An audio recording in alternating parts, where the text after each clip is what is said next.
sistem tata surya. Pernahkah kamu memperhatikan benda-benda yang ada di langit?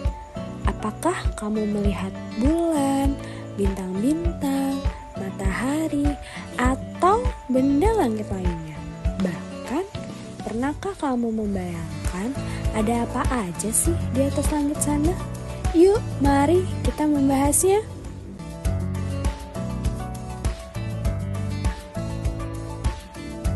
Tata surya adalah semua benda yang ada di langit seperti kumpulan planet, meteor, atau objek lain yang mengorbit pada matahari, termasuk planet bumi tempat kita tinggal.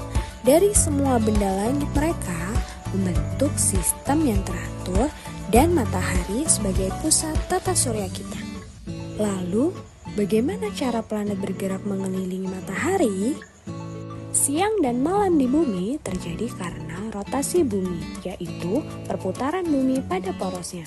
Bumi berotasi dari barat ke timur dalam waktu sekitar 24 jam untuk satu kali putaran penuh. Akibatnya, bagian permukaan bumi yang menghadap matahari menerima cahaya dan mengalami siang hari, sementara bagian yang membelakangi matahari berada dalam kegelapan dan mengalami malam hari.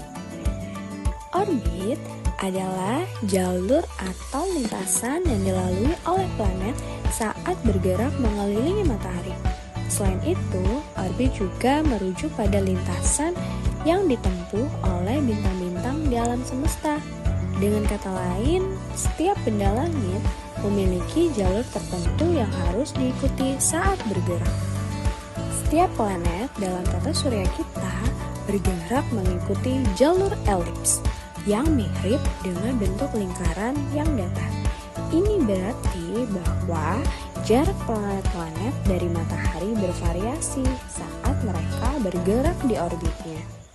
Setiap planet di tata surya kita bergerak mengelilingi matahari. Menariknya, semua planet tersebut bergerak dalam arah yang berlawanan dengan arah jarum jam.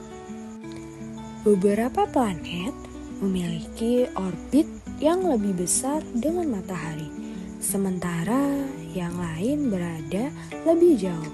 Jarak ini mempengaruhi waktu yang dibutuhkan setiap planet untuk menyelesaikan satu putaran mengelilingi matahari.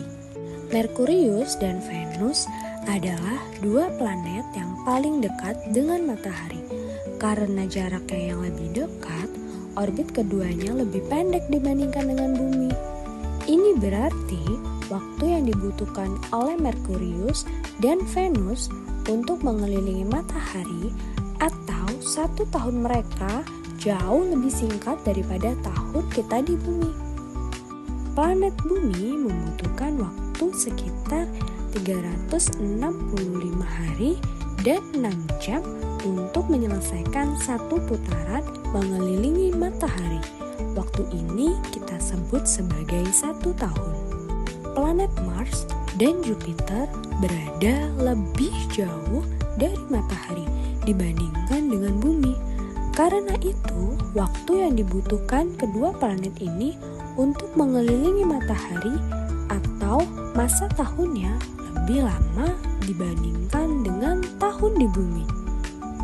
Saturnus, Uranus, dan Neptunus yang bahkan lebih jauh dari matahari memiliki orbit yang lebih besar. Karena itu, mereka membutuhkan waktu yang lebih lama untuk menyelesaikan satu kali putaran mengelilingi matahari. Lalu, apakah kamu tahu gaya misterius apa yang membuat semua planet di tata surya kita tetap bergerak dalam jalur orbitnya? Ya, benar sekali. Gaya gravitasi matahari adalah yang membuat semua planet bergerak dalam orbitnya. Sekarang, bayangkan jika matahari tiba-tiba kehilangan gaya gravitasi hari ini. Apa yang akan terjadi pada semua planet itu? Apakah mereka akan terbang keluar angkasa atau bergerak ke arah yang berbeda? Ini pasti akan menjadi sesuatu yang sangat menarik untuk dipikirkan.